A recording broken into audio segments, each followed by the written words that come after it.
La noticia más importante con la que comenzó 2016 en el plano de la economía internacional ha sido desde luego la caída, la abrupta caída que registró la bolsa china hace un par de días y el impacto que esto ha tenido en casi todas las bolsas internacionales. ¿De qué manera digamos, ambiente de volatilidad económica internacional afecta o tendrán repercusiones en la economía mexicana, que seguramente tendrá en este año también a la economía como uno de sus principales focos de atención por no solo por la convulsa situación internacional por la que atraviesan distintos mercados como el de las materias primas o el mismo de los energéticos, sino también por las propias dificultades internas y el impacto que está teniendo para las finanzas públicas la disminución o la caída de los precios internacionales del petróleo. ¿Cuáles son las oportunidades, cuáles son los riesgos que enfrenta o tendrá que sortear la economía mexicana este 2016? De esto vamos a hablar hoy en Opiniones Encontradas. Gracias por estar con nosotros, soy José Buendía.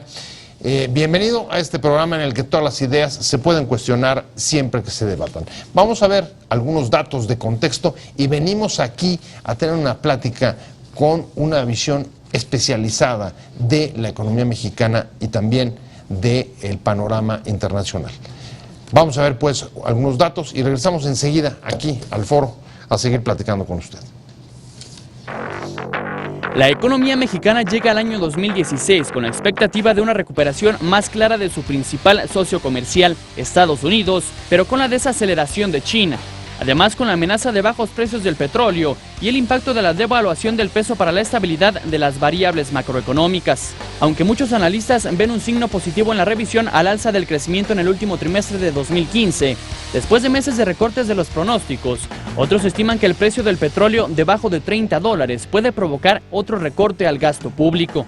El aumento en la tasa de interés de Estados Unidos es una señal de que la economía de ese país se mantiene en una senda de crecimiento, aunque eso impactará en el costo de la deuda y obligaría al Banco de México a elevar también el costo del dinero para tratar de evitar la salida de recursos del país. Una de las incógnitas es el impacto que sobre la inflación tendrá la devaluación del peso, pero en cualquier caso el gobierno tendrá que evitar la reaparición del perverso círculo de devaluación, inflación, crisis, devaluación. ¿Oportunidades y riesgo para la economía mexicana en 2016? ¿Cuál es el impacto de la volatilidad internacional? ¿Se necesitará otro recorte del gasto público? El año que viene la sobreoferta mundial del petróleo será de 580,000 barriles diarios, según los últimos cálculos de Goldman Sachs. El desequilibrio se prolongará hasta más allá de 2016, sostienen los analistas de Moody's en su informe petrolero anual. 2016 será otro año de bajo crecimiento, aún por abajo del potencial, alrededor de 2.6%, sobre todo que las políticas estarán en modo de normalización. El gobierno no tiene margen fiscal y debe abandonar la idea de usar la política fiscal para producir bienestar transitorio, que en nada beneficia a la sociedad, comentó el director de Moody's Analytics para América Latina, Alfredo Coutinho. Hay coberturas, pero existe el riesgo de que continúe la baja en los precios y si la expectativa no es la que planeaba el gobierno, seguro habría otro recorte, dijo el economista Jonathan Heath. Estamos en Opiniones Encontradas, muchas gracias por estar con nosotros. Vamos a entrarle a un tema que generalmente es árido, pero que vamos a buscar los distintos ángulos, sobre todo de qué manera lo que está pasando en el mundo, la caída, la precipitación que acabamos de ver de la bolsa, por ejemplo de China, que tuvo que cerrar operaciones incluso antes de su hora de cierre por la caída que estaban registrando las acciones en ese mercado, nos puede afectar y cómo se traduce en mejoras o en afectaciones para el bolsillo, para el día a día y para la economía mexicana en su conjunto. Y para entrar a la discusión, me da mucho gusto que esté hoy aquí con nosotros Héctor Villarreal, amigo de este programa. Héctor, feliz año. Feliz año, Pepe. Un placer tenerte aquí, de verdad. Al contrario, muy honrado con la invitación. Héctor Villarreal, lo conoce bien, es director del Centro de Estudios Presupuestales, que además están teniendo un montón de chamba, ya me dijo, cerraron en diciembre a tambor batiente.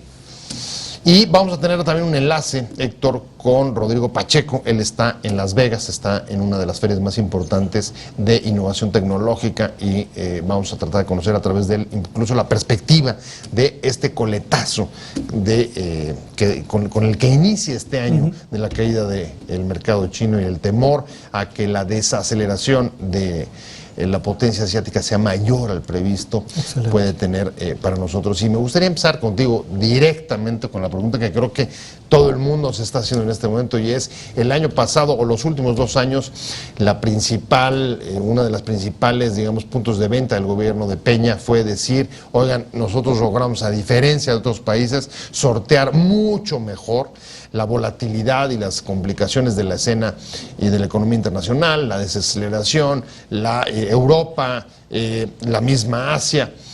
Y hoy cuando se incrementa el pronunciamiento, digamos, de la caída del petróleo, cuando la aceleración de la economía norteamericana no es tan potente como se ve, la gran pregunta, me parece, es: ¿y este año, lleno de interrogantes, tú crees que pueda el gobierno seguir, digamos,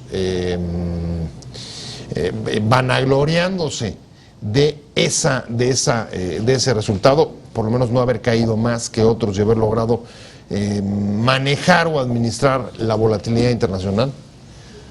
Mira, yo creo que aquí la pregunta tiene 2 partes. A mí me parece que el país está relativamente, y sí quisiera hacer mucho énfasis en eso, Pepe, relativamente mejor blindado que otros.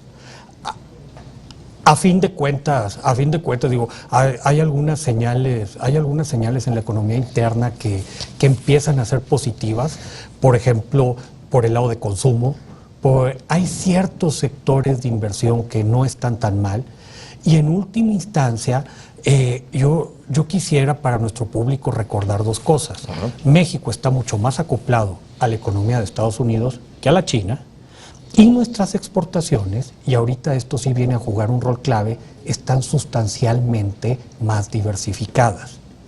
A mí me preocuparía, y digo, no se le desea mal a nadie, pero pensando, por ejemplo, en las economías sudamericanas, muy cargadas hacia commodities que entendemos, estos productos genéricos, muchos de ellos primarios, pues probablemente se van en una situación sustancialmente más dura que nosotros. Ahora, ¿hasta dónde eso es una fuente de consuelo? No lo sé. Por eso yo quería hacer mucho énfasis en el relativamente, de que era relativo, porque ¿quiere decir que la volatilidad no nos pegaría? Pues por supuesto que no. La volatilidad, y ya lo hemos comentado en tu programa más de una vez, te pone nerviosos a los inversionistas. Claro. Eso te congela a la larga crecimiento, te detiene proyectos, y no son buenas noticias. No, y tiene un impacto incluso en el precio de la moneda, ¿no? El peso ha caído en los últimos 2 días después del asunto de la bolsa china, todavía más de lo que lo había hecho en la última parte del... Sí, por supuesto. Hay una depreciación, y si quieres ahorita lo comentamos en el siguiente bloque. Hay que entender las decisiones del Banco de México también a la luz de esta situación, ¿verdad? Ahora, sí me preocupa, para ir, digamos, revisando los distintos factores que pueden incidir dentro del comportamiento de la economía mexicana, es, a ver, el primer temor, que independientemente de que nuestro principal socio sea Estados Unidos, que la desaceleración china sea mucho mayor a lo previsto, y eso tiene un impacto, sobre todo en un contexto de amplias reservas y amplias, digamos, o sobreoferta de petróleo. Pues eso también tiene un impacto en el propio precio internacional del petróleo, sí, claro. Una disminución de la actividad económica. Claro, de hecho hoy estamos con una cotización de la mezcla mexicana abajo de los $27, y la verdad es que en el corto plazo no se espera que haya una recuperación. De nuevo, no es casualidad que esto suceda en el petróleo. Hablábamos de los commodities, y bueno, pues ahí la economía china es un jugador clave a nivel internacional. Central. Sí, totalmente. Y además, yo creo que aquí hay una noticia, Pepe, que sí es lamentable. Mira, la recuperación de la economía mexicana viene esperándose desde hace muchos años. Y sigue sin ocurrir. Entonces, Está siendo más largo que el viaje a Aztlán. ¿no? Totalmente. Una cosa ahí eterna. Sí, y eso sin duda pues son malas noticias. Es decir, ¿sabes qué? Nos va a ir mejor que a otros países, muy probablemente. El Fondo Monetario está haciendo predicciones de muy bajo crecimiento en amplias zonas. Sí. México puede estar por arriba de eso, pero una tasa que sigue estando muy por abajo de las expectativas del país y que como ese viaje a Aztlán Le del que podemos tú decir hablas, mediocre. Es Totalmente. una tasa absolutamente mediocre. Una tasa Ahora, mediocre. acabas de decir, el petróleo $27, en efecto, está bajo de $27 después de haber estado a 120 y pico hace un par de años. Está alcanzando los niveles más bajos desde la crisis o la Gran Depresión de 2008. Y aquí la pregunta que empieza también a ver, Héctor, y yo creo que tú eres un especialista justo para responderla, por lo menos para arriesgar algún pronóstico, es si se mantiene un precio en el rango de los 20, es posible que tengamos que ver pronto otro recorte del gasto público, ¿sí o no? Sí. Sí. Sí, ahí pudiera haber un ajuste por el lado de ingresos, porque si bien hay coberturas y todo, no se cubrió las exportaciones mexicanas completas. Y además hay otros efectos en los mismos ingresos, pues también de Pemex, etcétera, etcétera, etcétera, que sí pudieran generar ahí un efecto de recortes. Y yo creo, Pepe, que nos mete en una segunda pregunta muy interesante, y hay que decirlo, sin diseño de por medio, pues abre muchos cuestionamientos. ¿Cómo le vamos a hacer para financiar infraestructura? ¿Cómo le vamos a hacer para financiar seguridad social? O sea, en ese sentido se puede pensar como un año de transición, pero es un año en el que hay que seguir hablando de gasto. Déjame decírtelo de esta manera, tratando de interpretar lo que estás diciendo. O sea, despetrolización, un camino habría sido encontrar vías de ingresos sustitutivas a las que tenías, digamos, del mercado dominante del petróleo. La otra es, se está secando el principal ingreso del país y no tienes todavía con qué suplirlo, y eso sí tiene un impacto directo sobre la posibilidad de financiar obra pública, inversión en infraestructura, seguridad social, bueno, pensiones, por ejemplo. Sí, totalmente. ¿Estamos por ahí? ¿Es correcta mi traducción o no?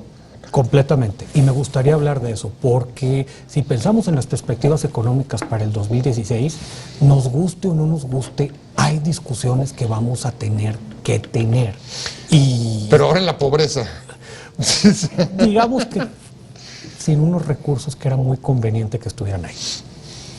Por ejemplo, ponlas ya sobre la mesa. Bueno, la primera, y yo creo que va a ser la reforma de este año o la gran discusión, es precisamente pensiones, como lo mencionaste.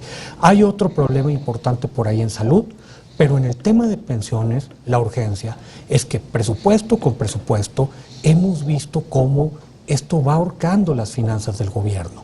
Es un gasto ineludible, tiene que crecer a una tasa, está creciendo a una tasa muy grande. Esto no se va a detener en los siguientes años y va a ser una presión de gasto enorme. Entonces, a mí me parece que las baterías de discusiones y todo por el lado de viabilidad van a ir a pensiones este año. Pero es que cuando caes en estos temas, recuerdo tu introducción sobre lo relativo del blindaje de la economía mexicana, y creo que la palabra es correcta. Es relativo porque si te fijas, digamos, en las variables macroeconómicas, sí, ¿no? La inflación, reservas, etcétera, aunque vamos a entrar también al tema de las reservas. Sí. Lo que ha salido de dinero en el país en el último año es impresionante, ¿eh? Se estima entre 16 y 25, tú me corregirás. Pero bueno, el caso es que más allá digamos, de estos grandes números de la economía, que son en buena medida coyunturales, porque están moviendo todo el tiempo, lo que tienes abajo es una debilidad estructural en términos de salud y en términos de pensiones, pues que hace que ese relativo se subraye, ¿no? Sí, y yo creo que lo estás poniendo en términos muy adecuados. Este no es un problema de variables macro en el corto plazo, pero hay una fragilidad que hay que subsanar. Tenemos a Rodrigo Pacheco, él está en Las Vegas, está en una de las principales ferias de innovación tecnológica, y quise comunicarme con él justo porque él es compañero de Excelsior, de Economía, y le quiero preguntar ¿Cómo se está viviendo el crecimiento en Estados Unidos? Si está siendo tan fuerte como se pronosticaba, algunos datos empiezan a señalar que no es tan fuerte. ¿Y cómo se sintió o cómo se está sintiendo los efectos del coletazo chino justo en nuestro principal socio comercial? Rodrigo, ¿cómo andas?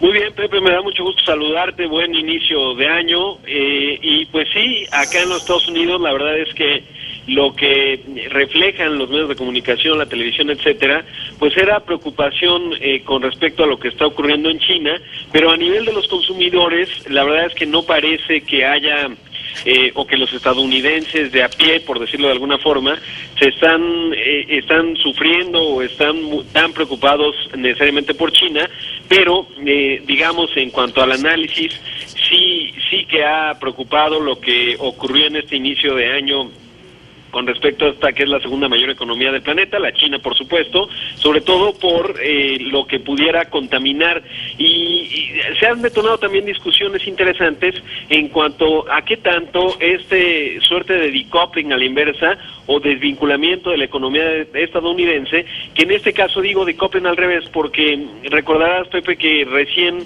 se dio la gran recesión de 2008-2009, sí, claro. Que hablaba del decoupling cuando China crecía pues a tasas de doble dígito, mientras que el mundo desarrollado, Estados Unidos particularmente, estaban pasando por problemas, y ahora parece que es al revés, y la gran pregunta es qué tanto la economía estadounidense puede mantener esta inercia propia gracias a su mercado interno, que le permita despegarse de lo que está ocurriendo en Europa, de lo que está ocurriendo en China, de lo que está ocurriendo incluso en América Latina, pensando más en Brasil que en México.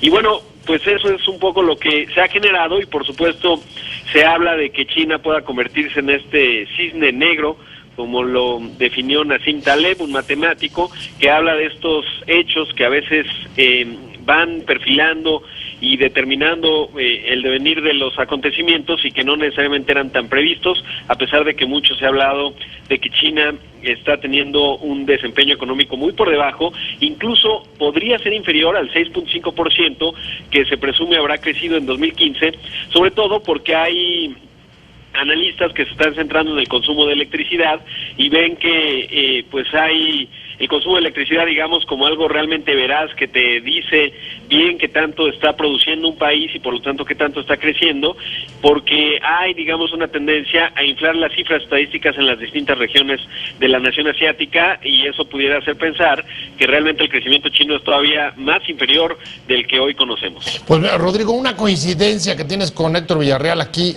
que está con nosotros en el estudio, es justamente que lo que tiene, digamos, mayor impacto, desde luego, será el desempeño y lo que suceda con la economía norteamericana, dado que es nuestro principal socio comercial. Y ahí está la gran pregunta, porque hay algunas señales que apuntan a que, sobre todo algunos datos del último trimestre, puedan resultar que la reactivación no es tan potente como se anunciaba. Vamos en el caso de Estados Unidos. Estados Unidos, eso coinciden tú y Rodrigo, lo que ahí suceda es lo que más efecto o más impacto puede tener para la economía mexicana. Y ahí tienes dos cosas, Héctor, que están incidiendo o en el foco de atención en el curso de los acontecimientos de los próximos meses. Uno es la elevación de las tasas de interés que comenzó la Fed en diciembre pasado y que puede mantenerse, al mismo tiempo que algunos indicadores que dicen que en el último trimestre quizá el resultado del crecimiento económico en Estados Unidos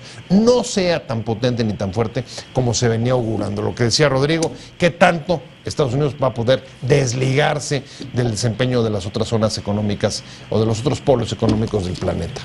Sí, mira, yo creo que el caso de las tasas de interés es bien interesante, porque la señora Yellen y el Consejo de Directores de la Fed ya había ocurrido en algunas ocasiones que salían y decían, ya vamos a normalizar, ponían nerviosos a todo el mundo y resultaba que siempre no era el momento. Sí, parecía el lobo, parecía el cuento del lobo. Y yo creo que ya era mucha presión en los mercados, Pepe. Entonces, lo que decidieron hacer fue este camino muy gradual de decir, no tenemos prisa por llegar a una normalización, y yo creo que esto es bien importante que el público que nos escucha pues lo tome en cuenta. Estas tasas en Estados Unidos que rondaban entre el 0 y el medio punto porcentual son una cosa muy extraña en la historia. Sí, excepcional. Totalmente excepcional. O sea, es el producto de la profunda crisis y la depresión de 2008.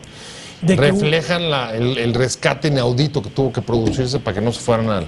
Y que habrá que entenderlo después, porque digo yo, todavía hay muchas cosas ahí pendientes de analizar en ese rescate, pero efectivamente. ¿Cómo nos pega a nosotros? Lo que nos pega aquí es que le pega... El Banco de México lo metió en una situación yo creo que muy complicada. Bueno, ya viste lo que hizo, reunión convocada al día siguiente de cuando la FED tendría que anunciar, y ya dijo, Carstens dijo, nosotros vamos detrás de la FED sin duda, ¿eh? O sea, va a subir las tasas. Y yo creo que no fue una decisión sencilla. Es una decisión que tiene una lógica muy clara. O sea, y ahorita te digo, el temor era que precisamente con un peso débil, esto te creara mucha presión en los flujos de capitales. Porque lo que se ha observado, Pepe, y también esto es importante, pareciera que un cuarto de punto no es nada. Sin embargo, los efectos psicológicos sobre inversionistas, sobre gerentes de portafolios de inversión, etcétera, tienden a magnificarse. Entonces, la estrategia que decide seguir el Banco de México... O sea, son termómetros. Yo lo van tomaría, siendo pequeños son gatillos, termómetros. Son gatillos, ¿sabes qué? Un cuarto, o termómetros, me gusta dar la palabra, un cuarto de punto que no debiera hacer nada, te puede mandar estos flujos de enormes proporciones y dices, pues es que realmente lo que termina empezando pareciera que es desproporcionado el efecto. Bueno, pues lo será. Entonces, el Banco de México decide seguir a la FED. Yo creo que eso va a tranquilizar. En mi humilde opinión, muy humilde opinión, es la decisión correcta, todo, pero al mismo tiempo llega con un timing muy desafortunado. Pues en un momento, digamos, de que baja, la economía mexicana crece bajo y que la inflación mexicana está en un mínimo histórico. Dices, ¿cómo aprietas tu política monetaria y todo? Yo creo que fue por cuidar la moneda. Entonces, eso es algo con lo que vamos a tener que vivir este año. Ahora, con lo que no hemos tenido que vivir, y voy con Rodrigo Pacheco. Rodrigo, es que la verdad es que traemos una situación en México de cifras récord en términos de inflación, pero no solo nosotros, ya lo vivió, por ejemplo, Japón, ahora lo están viviendo también los europeos, tasas de inflación muy bajas, pero también poco crecimiento y niveles de inversión también reducidos. Ahora en el contexto, por ejemplo, en Estados Unidos, del incremento de las tasas de interés, ¿cómo crees tú que pueda desenvolverse? Yo sé que hacer pronósticos no es fácil, pero ¿qué es lo que el pulso que puedes tomar allá en Las Vegas, Rodrigo? Pues sí, como ya lo decía Héctor, Pepe, un asunto complicado y coyuntura difícil que enfrenta el Banco de México. De hecho, ajustó su calendario para 2016 para tener un poco más de días posterior a las decisiones que vaya tomando la FED, que ha dicho que estaría bien o estarían observando que se va a ajustar en 100 puntos base, es decir, un 1% la tasa de referencia acá en la Unión Americana. Y por supuesto, creo que también hay que destacar que estamos en territorio inexplorado. En las minutas penúltimas, no las recientes que se dieron a conocer, en donde se refleja muy bien la discusión que hay entre los banqueros centrales de nuestro país, se hablaba y mencionaban algo que me pareció muy relevante. Un clásico en economía que explica la relación de inflación y desempleo ha dejado de funcionar, y es que creo que la gran recesión de 2008 nos colocó en un escenario inédito en donde todavía no hay claridad con respecto hacia dónde va a avanzar la economía global, porque para estas fechas, y ese es el espíritu un poco del incremento y normalización de la política monetaria, tendríamos que tener fuertes presiones inflacionarias, y estamos observando todo lo contrario. Se explica en parte por lo que ya mencionábamos al principio, que es esta desaceleración china quita presión a los precios de las materias primas, entre ellos incluyendo el petróleo, más otros factores geopolíticos, como una OPEP cada vez más ineficiente para ponerse de acuerdo en cuanto a los precios de los energéticos, con la entrada de Irán al mercado petrolero global una vez que se levanten las sanciones, y el natural desencuentro que se ha dado con Arabia Saudita en estos últimos días. Pero más allá de ello, Pepe, regresando al caso de México, es importante considerar que hay otros factores que no necesariamente se reflejaban antes y que hoy son un elemento nuevo que hay que tomar en cuenta. Por ejemplo, la caída en los precios de las telecomunicaciones sin duda es importante. Yo creo que todavía en enero veremos una caída aún más pronunciada en la inflación, por este descenso que anunció la Secretaría de Hacienda en los precios de la gasolina, lo que se va a continuar con respecto a los precios de la electricidad, y al mismo tiempo las remesas, que es en la base de la pirámide. Creo que por la depresión del peso frente al dólar, convierte a un sector que naturalmente no daba ni detonaba un crecimiento en la actividad económica como un factor que se va sumando a esta coyuntura que estamos viviendo, y que hoy, por ejemplo, los datos de venta de vehículos nuevos ya para todo 2015, estamos hablando de 1.351.000 vehículos, un crecimiento de 19%, que creo que es importante tomar el dato de un motor interno mexicano que no necesariamente está tan mal como normalmente había ocurrido en los años recientes. A ver, de hecho ahí hay un par de buenas noticias en el caso de remesas, en el caso de la industria automotriz, pero al mismo tiempo tienes otras, y ese es el problema de los claroscuros. Por ejemplo, ni siquiera la política, digamos, prudente del Banco de México ha podido evitar que en el país salieran entre 16 y 25 mil millones de dólares en el último año. Y nos quedan tres elementos que, como platicaba hace un momento con Héctor, depende cómo se combinen, se pueden armar historias muy negras de la economía mexicana u otras no tan negras, un poco más rosas, un poco más claras. Pero hay tres elementos que siempre tienen que estar presentes, y uno hoy, sobre todo después del impacto que está teniendo la volatilidad internacional, es el peso, Héctor, combinado con inflación y con deuda. ¿Cuál es tu historia para los próximos 12 meses de estos tres actores? Mira, inflación, y ya también Rodrigo lo mencionaba, pues estamos en mínimos históricos, o desde que se toma la serie y todo, y la famosa inflación subyacente, esta que te quita el elemento de la volatilidad, también va a la baja. Entonces, pareciera que inflación no va a ser un problema en el año. No. Sin embargo, aquí lo interesante es que es una variable que de cierta forma se mueve en dirección contraria que el tipo de cambio. Si la volatilidad sí te le pega al tipo de cambio, eso puede decir, pues ¿cuál de las dos cosas me pongo a combatir? Porque pues hay el riesgo de que la inflación, algo que pudiera parecer increíble en este país, se nos cayera todavía más, a un nivel donde a lo mejor ya no quisiéramos que esté. Claro, bueno, esa es la perspectiva para los datos que vienen ahora en enero. Los pronósticos es que la inflación va a ser todavía más baja ahora de lo que fue el pasado. Tendremos que estar pendientes si es un ajuste por el cambio de precios en enero, que de lo que platicaba Rodrigo, pero entra después un cambio de tendencia, ya que se estabilicen por un lado las cuestiones de la telefonía, que ciertos productos también ya vuelvan a su senda normal. Y tu impacto sobre la deuda, que ese es el que a ti más te preocupa. Que ese es el que a mí me preocupa, porque mira, Pepe, hay algo que de repente se nos olvida. La combinación de bajas inflaciones con bajas tasas de crecimiento económico son muy mala noticia para el stock de deuda, porque casi todos tus requerimientos financieros se te convierten en saldos históricos. Es muy poca la parte que el gobierno se come en este proceso, no sé si llamarle de señoreaje o de ajuste y todo, porque a fin de cuentas siempre una parte de la deuda tú la puedes ajustar con inflación y con crecimiento económico, claro. Se te hace el pastel más grande. Si esas variables no se te están moviendo, pues tus déficits y tus requerimientos financieros... Estás estancado, no tienes margen de movimiento fiscal. Rodrigo Pacheco, ¿coincides con esta apreciación? Sí, creo que será uno de los temas relevantes este año, por más que afortunadamente la economía mexicana está despetrolizada, si la comparamos con lo que está ocurriendo en otras naciones, y más que despetrolizada, está menos dependiente de precios de materias primas, aunque sí nos impacta, por supuesto, pero el mayor énfasis está colocado en este asunto con respecto a las finanzas públicas y cómo solventar esta situación, porque hay que recordar que también el gasto del gobierno federal pues es uno de los detonadores económicos importantes, y esto habrá que observarlo con mucho cuidado, sobre todo cómo se va definiendo el camino hacia adelante, porque de por medio va también la credibilidad de México en un momento delicado, porque si bien nuestro país se ha distinguido de la desafortunada, casi trágica situación que está padeciendo Brasil en este momento, a veces desde la óptica internacional no necesariamente los inversionistas hacen una diferenciación tan clara entre lo que puede implicar un Brasil-México o lo que puede implicar otras naciones como una Argentina, que quizás se recupere, pero que todavía experimentará un año 2016 difícil. O sea, te meten en el paquete, digamos, de emergentes. Todos son emergentes y exacto, vamos, el mismo portafolio.